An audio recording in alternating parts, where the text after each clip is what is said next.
From Washington, the McLaughlin Group, the American original. For over 3 decades, the sharpest minds, best sources, hardest talk.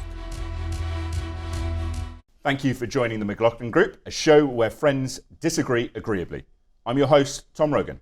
This week's panelists are author and columnist Pat Buchanan, the columnist Eleanor Clift of the Daily Beast, columnist Clarence Page of the Chicago Tribune, and the Republican strategist Shermichael Singleton. Okay, let's get to issue 1, Taylor's Tale. The Republicans have to get tougher and fight.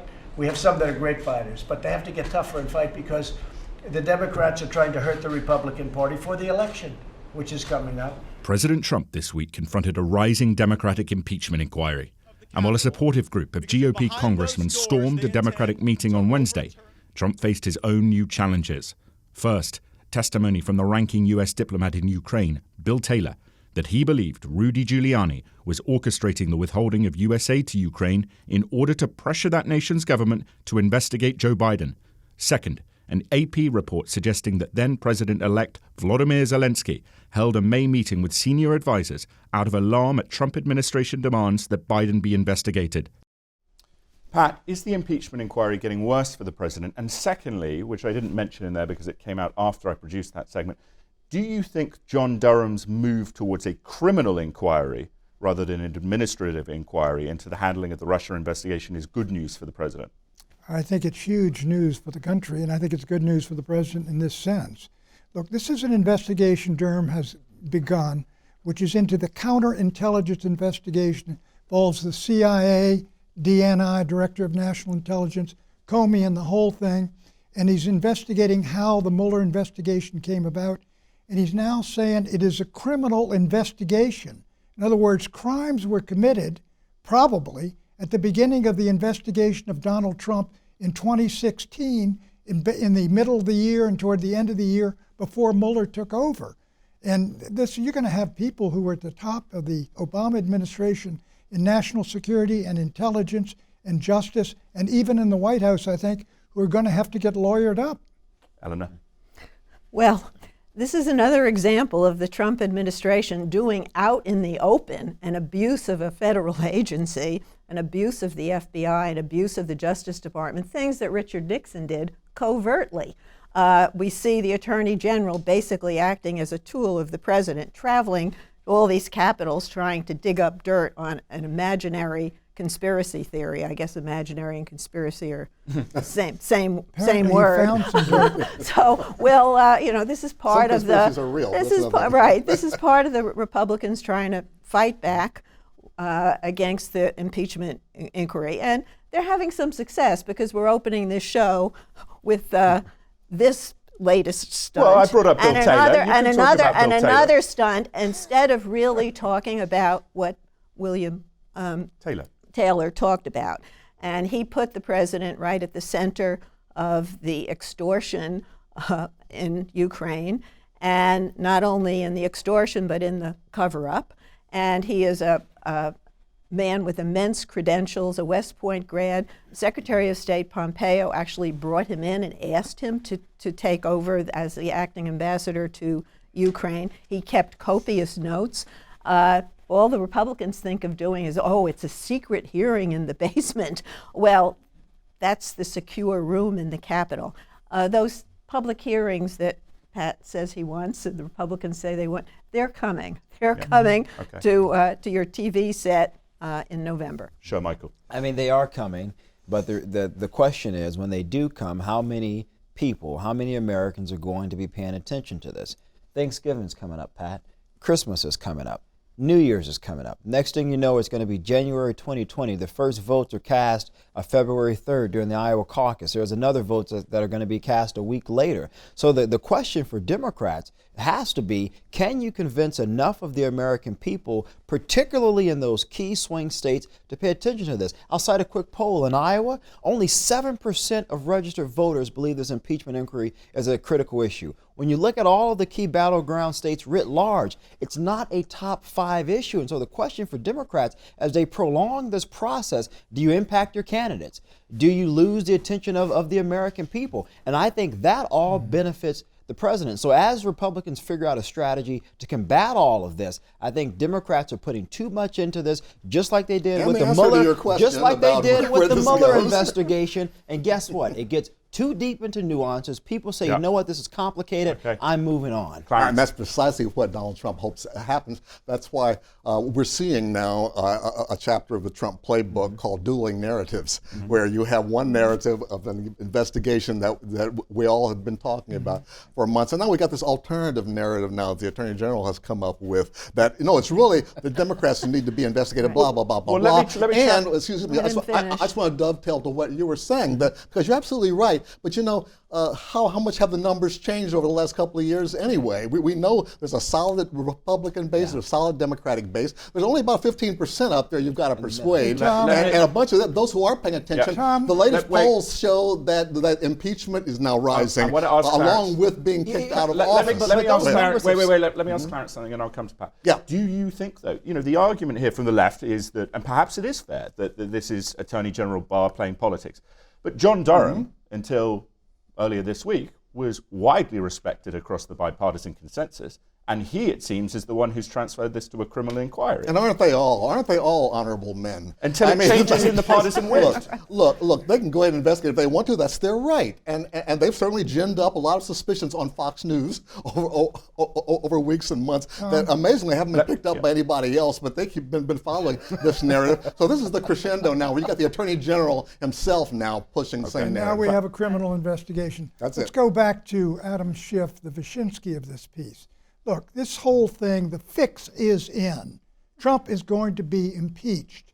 The question is whether you're going to have the open public hearings or whether they're going to stay in secret in the basement the way they're doing now. Not going to happen. Which is discrediting, frankly, the Congress of the United States, discrediting the process. But no doubt Trump is going to be impeached, and it's going to go over to the Senate. Right. The question now is how much political damage, how much credibility the Democrats are going to lose by the process by which they're doing this. No, but the end result is all known. I hate to get lured into your debate about process, because that avoids the facts that are piling up that show this president abused his power. And that secret basement room is a secure facility that both parties use, and half of the people who stormed the facility the other day had access to it, and Republicans can be in there. They can ask questions. They have full Why don't you open entree. It up? Why are you afraid? Because it's top secret information. Let Eleanor finish, and I'll come to Shermichael. Eleanor, finish. This is a process. This is the investigative phase. The public phase begins soon. Pat, you will get your wish. Okay, Shermichael, come in. Now, I do want to be a little fair here to my Democratic friends. When the Benghazi investigation was going on in the early stages, if I recall correctly, Trey Gowdy, there were a lot of hearings that were held in private. A clip of him has been running. Now, I will say repeatedly. Democrats did not like that any more than Republicans dislike this process that's going on currently. I understand the grievance on both sides of this. Now, as it pertains to the investigation, I do think if more information comes out, particularly pertaining to Rudy Giuliani, who I do think is likely going to get indicted in a couple of weeks. He doesn't look like he's I think there are some Republicans in the Senate, and you're seeing more and more who are saying, you know what, let's see where Lindsey this goes. Graham. That's right, and that hurts the president. Clarence, do you see the prospect of actually Republican senators, some of them saying, you know what, there's enough here for me to say, goodbye, Mr. President? Ambassador Taylor was very impressive the other day, and President Trump had nothing to say except, well, it's those never-Trumpers ignoring the fact that he appointed this man. Human scum. Thank you. This is, you're saying more and more people coming forth now because they see the purpose of their jobs in the State Department and elsewhere is under direct attack. And they want to try to bring some integrity back in this process.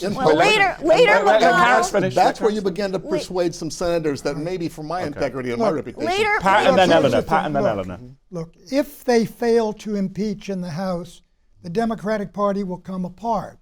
If they fail to acquit in the Senate, the Republican Party will come apart. But let me say to Eleanor, look, the Washington Post says democracy dies in darkness. the New York Times, the people have a right to know. They are colluding and collaborating with a secret process, and they all know it. Well, journalists are in on this, Pat, you know as well better. as the Democrats. You know better. This is the grand jury phase. How about Mr. Durham's grand jury? Let's let that come out. That's not how the process works. They're entitled to do their investigation in private, to piece together a narrative that they can then present to the American public. American people. And Yeah, the option for Leader McConnell is to just offer a motion to dismiss, and he, with a majority vote, he could dismiss the impeachment trial. He's not going to do that. He said he's going to have a trial because he has 6 or 8. He has vulnerable members there who have to at least be seen as taking this seriously, and a number of them, I'm starting to count heads, you can get to 8 or 10 Republicans. Right. And the president would then go into re-election as an impeached president with a significant portion of his party voting for his removal. Okay, How do independents react to that? Okay, That's show the Michael, number to show watch. Michael. Sure, and we have to keep in mind here, Republicans will also have the opportunity, Pat, to cross-examine some of these witnesses. They will have an opportunity to make attempts in the House. They will have the opportunity when it becomes public. When it becomes public, You're going to have Judiciary Committee hearings under Nadler? they're going to have to, Pat. They're going to have to make this public. Why don't they do it now? So my point is, once it becomes public, I think if Republicans are smart, they'll have an opportunity to attempt to chip away at some of the credibility of some of these witnesses. Now, as it pertains to what Eleanor was saying, there are some Republicans in the Senate, that Johnny Ernst is, for example. There are many, Susan Collins, who are running in very, very tight races where they could potentially lose. And I would say that McConnell's number one obligation as leader in the Senate is keeping my majority. So you have to have that. And you have Senator Thune, in the Senate. Senator Thune, who's in the Republican leadership this week, you said have to have that trial. If this comes out that this was a quid pro quo and the president was involved, that would not be good. You know, what Schiff is doing and the Democrats are doing in that secret proceeding is dirty up the individual who's going to be indicted before trial. Get all this dirt out, leak it to your favorite people, get his numbers down before we send it over to the Senate. Now, if anybody thinks that's really an American, I mean, It's never happened in Washington before. I was there in the Nixon impeachment. It was not as nasty and as partisan and as awful a proceeding as we're seeing now. Clarence, neither of those times. One of the issues here is that there is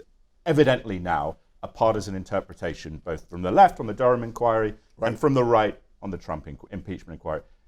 Do you think Eleanor is correct, though, that actually the votes might be there if we get some forensic text message or something, an audio call? Maybe the Russians have something. I bet they monitor American diplomatic communications in Ukraine. Do you think there's a way that Republicans might actually vote to impeach? This investigation has already uncovered a lot that we didn't know before, and there are more people to be interviewed, and people are stepping forward, just ignoring Trump's shots at calling them turncoats, et cetera, et cetera. This is a very, very serious investigation that's going on, and out in the states, you have senators who must answer to their entire state, not just a district. Tom, do you mean and everything is swinging now toward. Is your question whether the Republican Senate could Correct. vote to convict and remove? Correct. That would be the end of the Republican Party.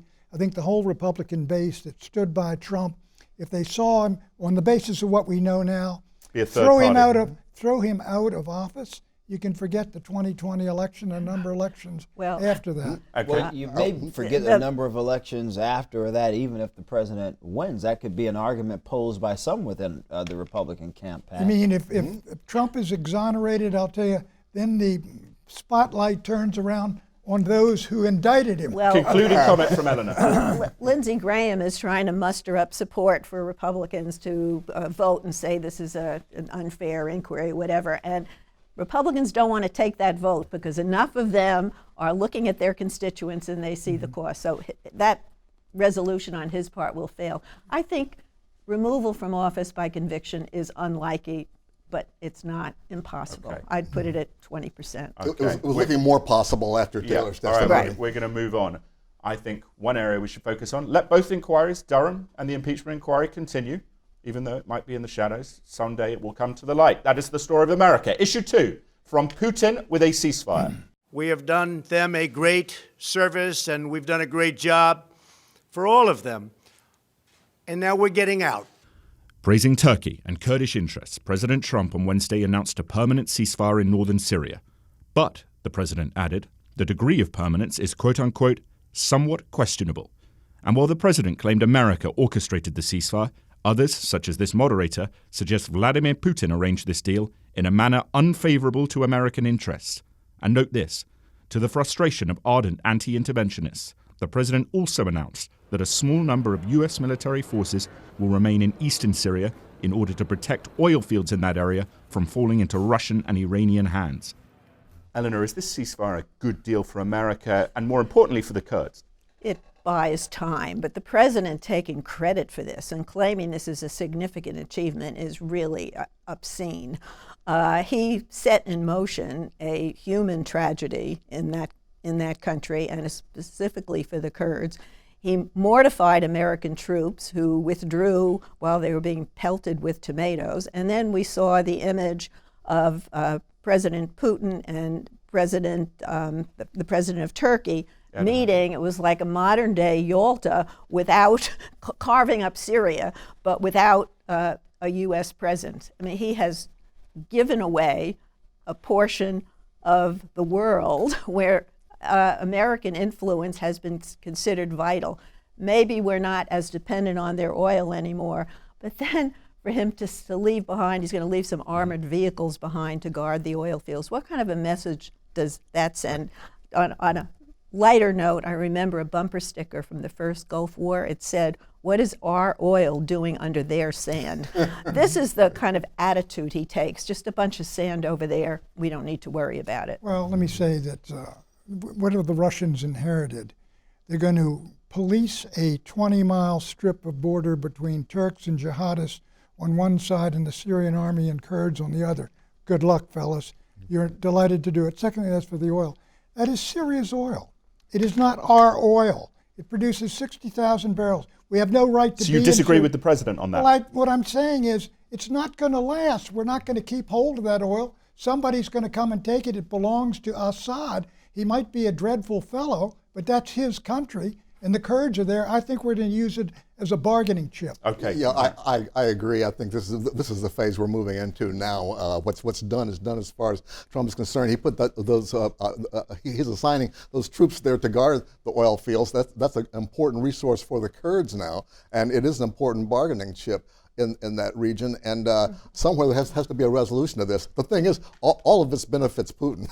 It's remarkable how well Putin laid the groundwork for this, and how well our president is cooperating with him. And no, I think Putin is the puppet master here. And I think when you think about the message that this sends to the rest of the world, particularly our allies, it essentially states that the United States is not a reliable nation. Now, look, I agree with the president on we should not be in the business of regime change. I don't think any American, left or right, wants that. But I do think we have to be very conscious of our interest in those regions. Why is Putin so vested in this? No one's raised that question. Well, outside of your time, but why has the president sort of fallen in to this trap, if you will, where you have Russian supremacy now, essentially, in the region? Putin likes supremacy. Nancy Pelosi was right when she stood up in that meeting and said, "All roads with you lead to Putin." And I might add that a federal judge is ordering Trump's tax returns to be turned over in the New York Southern District case. And I still think there's a financial arrangement there. Okay. Deutsche Bank, all right. Russian oligarchs, Putin, Trump. That's what Pat, I'm waiting to see. I want to ask you a pop quiz question here. You know who said in 2007 the road to Damascus is the road to peace? Visiting Assad? Speaker Nancy Pelosi said that. The point is that, look, what happened in Syria, it's not just now, which is minor. What's happened is 500,000 dead, 13 million or something uprooted, 4 or 5 million driven out of their country into Turkey and Jordan and Lebanon and Europe. It is a hellish disaster. We helped create this. Now, if we can end that, so what if Putin's got a little naval base on the coast, Tartus, and he's got a little air base there. United States is all over the region. How are we disadvantaged horribly by the fact that Putin is loyal to his ally, and we started a war that we couldn't win. Nobody was dying in that conflict until the president pulled the plug on that small number of troops, which were acting as a tripwire preventing the Turks from 500,000 going are into dead. Syria. That's the past. We're talking about the current situation, which the president made worse. Listen to some of the stories on BBC about the human tragedy, about the father who talks about a daughter who was outside playing. One leg is blown off, the other is shattered, and her brother gets killed because a Turkish shell landed. This is unnecessary blood. Would you fight the Turks to keep them out of Syria? Would you fight them? That wasn't what was happening. There was a cap that was put on that conflict. I just don't see that the president removed. You can add your point after this, but Michael, do you think, I mean, this is the big issue, right, the tripwire with Turkey. Do you think Erdogan and Mark Esper, the defense secretary, kind of hinted this week that he thinks they would have gone in and actually confronted American forces had we not withdrawn? What do you think would have happened? I actually agree with that, and that's why I think we need to put every type of meaningful pressure that we can on the Erdogan administration. And he has forces within now in his own country that are backing and supporting these steps where it's too late for him to back out. Exactly. He has to continue to move forward. So my question to the administration, particularly the president, would simply be, what's the end goal? Why did we pull out? It wasn't a significant number of troops. Well, they would say that it's the critical interests of the United States. What interest, Tom? Well, you don't want to lose Americans. They pulled 20, 30 people. They Come pulled on, out Tom. because you got two NATO. Look, if the Turks were going to drive in there, and I'm not convinced they would attack and kill Americans, but if they did, you got an extraordinary disaster. The two NATO nations with the largest armies and armed forces are at war with each other. That's not more serious than giving up 20 miles. And that's not what Erdogan wants either. That's why he wasn't aggressive until the opportunity presented itself now. And Michael's right. He can't just back out. There has to be something in it for him now. But at least now the situation is stable for this current pause, and what direction we take from here on out. It really has to be a resolution between these different forces. Pat, let me ask you a question here. Do you think then, taking Syria aside, do you think there is a loss of American credibility? And you think about the Philippines, the South China Sea, Japan, traditional allies in great power competition, which you love. Do you think they now have added reason to not trust the United States will be there to fight with them if that day comes? Let's take your Philippines and the South China Sea. Why should we fight and defend reefs and rocks in the South China Sea that the Philippines won't fight for themselves? Legitimate point. Eleanor. Your larger question is about U.S. credibility. Every leader looks at this president and knows that he can be had, he can be rolled. A little bit of flattery, maybe a little dirt on a political opponent, and this president changes his mind impetuously. The loss of American prestige standing, I think we're a joke around the world, frankly. I agree with Pat. We shouldn't fight for people who aren't willing to fight for themselves, but I think there's a bigger question here. Do you want China in the region, or do you want the United States? It's as in simple as China. that. It's called the South China Well, Sea. we have we own the international waters. That's right. That's we right, preserve the Tom, that's commons, right. the sea commons. It's indeed China is the growing influence that dominates that part of the planet. But we've got shipping routes, we've got allies in the region. It is too important for the U.S. to ignore, which is the direction that Trump is moving. And economically, how is that great trade deal working with China? How about that? I haven't heard the Let's latest. take a look. If indeed the Chinese start interfering with Americans' rights on the high seas in the South China Sea, I agree with you. What about Vietnamese shipping tankers coming to America? What about that? Look, are we going to go fight for the Vietnamese? Tom, If it you're not increases old the enough. We marginal had cost, some problems if it over raises there. living costs by We had 10%. problems over there a while ago. History is full of ironies, isn't it? Eleanor, one of the things, though, the Trump doctrine would be get America out of stupid wars. President Obama said the same thing. How do you see this playing out in the election? Do you think President Trump has really jeopardized his foreign policy standing with voters? I don't yet see foreign policy playing a big role in this election, but I think it is a good calling card for Vice President Biden, who, if he were to be elected, would reassure world leaders that Trump was a 4-year aberration and America has not completely lost its mind. How about Bernie and how about Warren?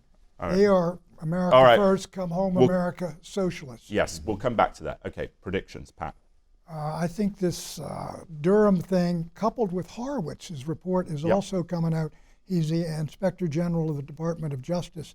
I think it's going to go into next year, and it's going to flip, and we're going to have the investigation is going to be of the investigators. Okay, Eleanor. This is Pat's dream. I see things differently, but I want to point to a rare moment of bipartisanship in the Capitol. One is the funeral of Elijah Cummings, and the fact that he's the first African American to lie in state in the U.S. Capitol. It's quite an honor, and there are outpourings of support for him and his style of leadership from both parties. And also, Republicans and Democrats agree something needs to be done about Facebook. Okay, and show my and the Nats is a bipartisan thing as well. Let's go Nats. That is true. But show my Quickly, I would say the Democrats have to figure out a way to take the complexities of this investigation and turn it into very simple themes that the average voter can follow. Number two, I think if Giuliani does indeed get indicted, I think that changes things drastically for the president, which may change things for Republicans in the Senate. Okay, Clarence. I may be wrong, but I think this, but I doubt it. I think this alternative narrative is going to fizzle that has now been authorized by the Attorney General. Okay, we'll see if it fizzles. I predict that the European Union will grant an extension to Brexit, an extension date. Prime Minister Boris Johnson next week will attempt to get an election. Labour won't support it. So you may see Boris Johnson calling for a vote of no confidence in his own government. Thank you for watching. Okay. See you next time.